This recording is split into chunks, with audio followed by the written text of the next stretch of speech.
அறிவே மனம் உங்கள் உளவியல் சகோதரி எம்எஸ்கே பிரியா. உங்கள் வீட்டில் ஹஸ்பண்ட் அண்ட் ஒய்ஃபுக்கு பிரச்சனை வந்துக்கிட்டே இருக்கா? எதுக்கு எடுத்தாலும் பிரச்சனை வருது, தீர்வே கிடைக்கலையா?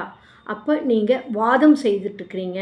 நீங்கள் நினைச்சது சரின்னு சொல்லி போராடிட்டுருக்கிறீங்க.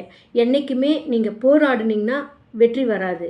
அப்போது விவாதம் தான் செய்யணும். விவாதம் மீன்ஸ் நீங்கள் உங்களோட எண்ணத்தையும் சிந்தனையும் செயலையும் புரியும்படி சொல்லணும். நீங்கள் ஒரு தடவை சொன்னால் புரிஞ்சுக்க மாட்டாங்கங்கிறது புரிஞ்சுக்கணும்.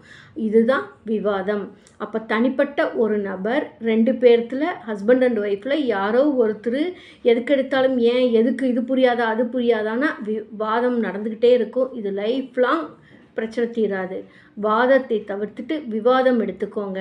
பிரச்சனைக்கான தீர்வு முறைகளை எடுத்துக்கோங்க. இத்தனை தடவை சொல்லி இத்தனை தடவை பண்ணியும் புரியல, இன்னியா புரிய போகுது அப்படின்னா நீங்கள் வாதம், உங்கள் பிரச்சனைக்கு தீர்வு இருக்காது. அப்போது நீங்கள் இதை மாற்றி செயல்படுங்க. உங்களுக்கு கணவன் மனைவி பிரச்சனையும் தீர்வு வரும். இப்போ நீங்கள் செயல்படுத்தி அது செயல்படுத்த முடியலை அப்படின்னா அதுக்கு தான் எங்களுடைய நிறுவனம் எம்எஸ்கே லைஃப் கிளினிக் ஃபவுண்டேஷன் வாழ்வியல் மேம்பாட்டு நிறுவனத்தில் வளர்ச்சிக்கான வழிகாட்டுதலில் கணவன் மனைவி இடையே வரக்கூடிய பிரச்சனைகளை கண்டறிந்து மறுசீரமைக்க ஃபேமிலி ஃபிட்னஸ் தெரப்பியை கொடுத்து கொண்டு வருகின்றோம்.